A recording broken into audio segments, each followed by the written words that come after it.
Oke, bismillahirrahmanirrahim. Di sini saya akan menjelaskan uh,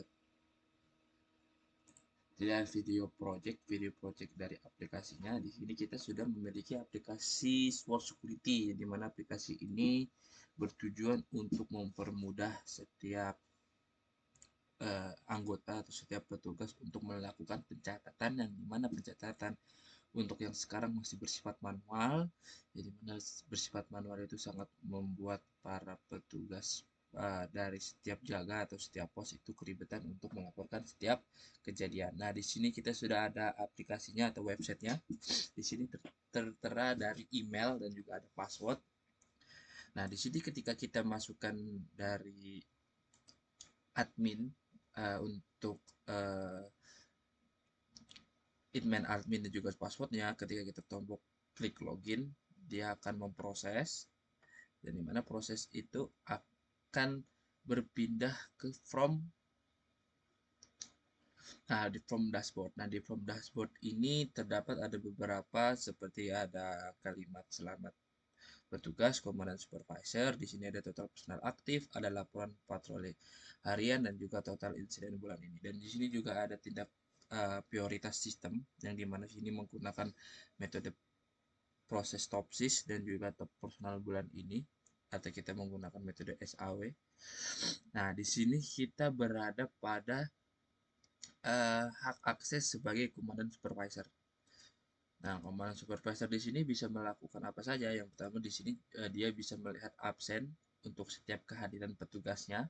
Di sini komandan supervisor juga bisa mengedit dan juga menghapus kehadiran. Di sini dia juga bisa melakukan kehadiran, dan ketika di sini ada muncul notifikasi ketika itu, dan dia lagi diproses.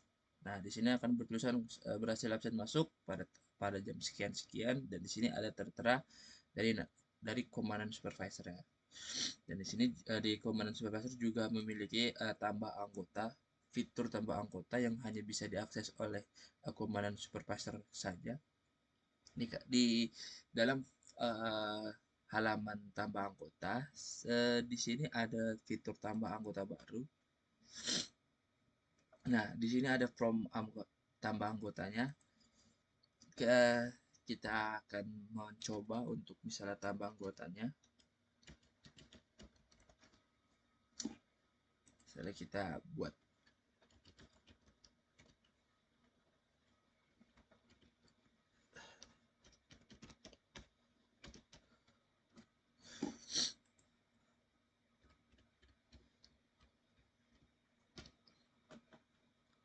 Lihat juga ada pilihan antara petugas keamanan atau komandan regu, atau juga disebut komandan. Nanti kita klik tombol simpan anggota.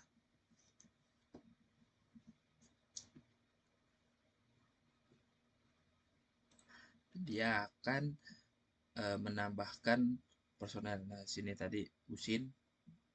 Nah, sini petugas. Dan di sini juga bisa kita edit karena di sini ada kesalahan ketik.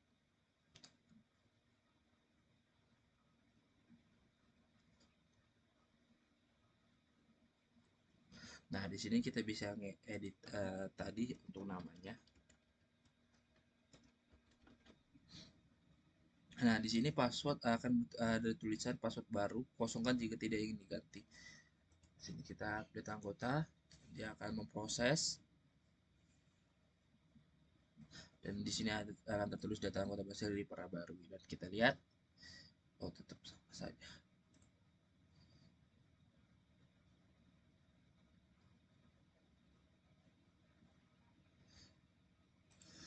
Nah, ini dia sudah terganti Udin. Itu tadi beberapa fitur yang ada di halaman tambah anggota, dan di sini juga ada fitur laporan harian. Nah, laporan harian di sini kita bisa mencek ada fitur cetak jurnal, di mana cetak jurnal ini hanya menampilkan atau mencetak untuk halaman laporan harian saja. Dan juga kalau cetak lengkap, dia akan membuat laporan dari laporan harian dan juga insiden. Dan di sini juga ada buat laporan harian. Misalnya kita akan pilih, misalnya tadi ada laporan dari beberapa tugas, misalnya petugas. Dari sini kita ada catatan. eh,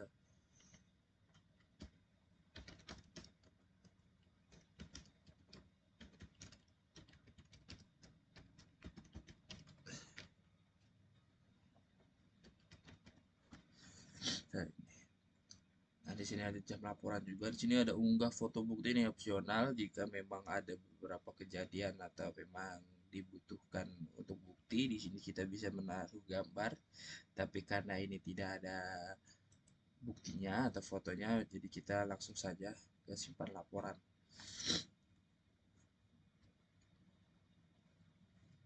Nah, di sini sudah tersimpan laporan hari ini pada tanggal sekian, bulan sekian, dan tahun sekian. Di sini juga ada daftar petugasnya dan juga waktu, ulang kegiatan, kondisi, dan foto buktinya. Di sini yang terjadi opsional. Di sini juga ada edit laporan dan juga hapus laporan. Dan kedua, di sini kita langsung ke fitur input kejadian. Input kejadian di sini menginput setiap kejadian atau setiap insiden yang ada di lapangan. Misalnya di sini sudah tertulis kerusakan fasilitas atau misalnya pintu macet, kerusakan fasilitas yang tadinya di sini untuk segera diperbaiki. Ada beberapa memang kayak para demonstran atau insiden-insiden kejadian lainnya. Di sini juga ada detail kita bisa lihat di sini.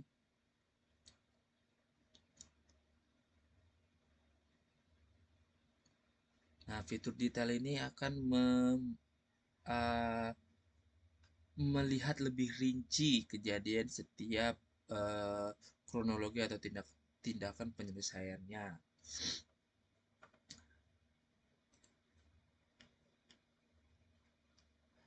Nah, di sini juga ada fitur edit. Di sini juga kita bisa tambah input kejadian.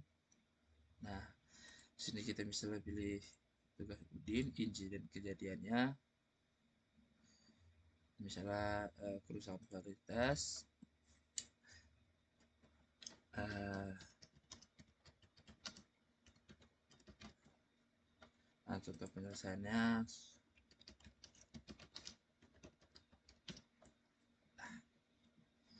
Di foto bukti ini ya tadi untuk fotonya bersifat opsional.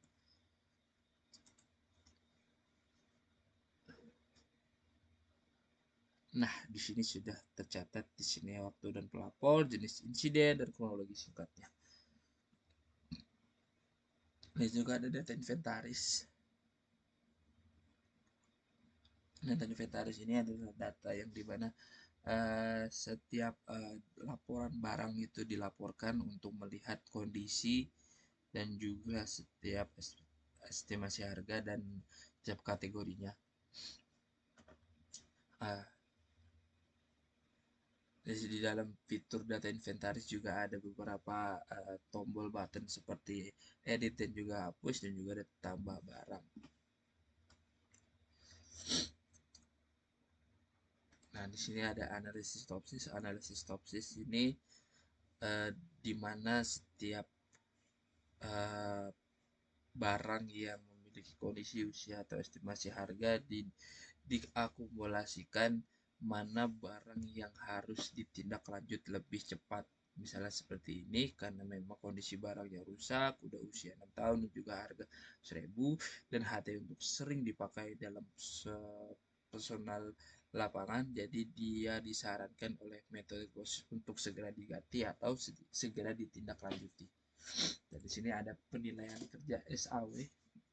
Di sini melihat bagaimana setiap kinerja petugas itu menjadi yang terbaik, yang dimana diambil dari kehadiran, patroli, dan juga insiden, dimana setiap ini akan diakumulasikan dan akan dipilih menjadi setiap orang yang memiliki paling sering melakukan input kehadiran, input patroli, dan juga input insiden. Ya, itu aja tadi dari sistem atau website pencatatan untuk petugas atau security, SWOT security di PT SWOT security. Kurang lebihnya mohon maaf. Wassalamualaikum warahmatullahi wabarakatuh.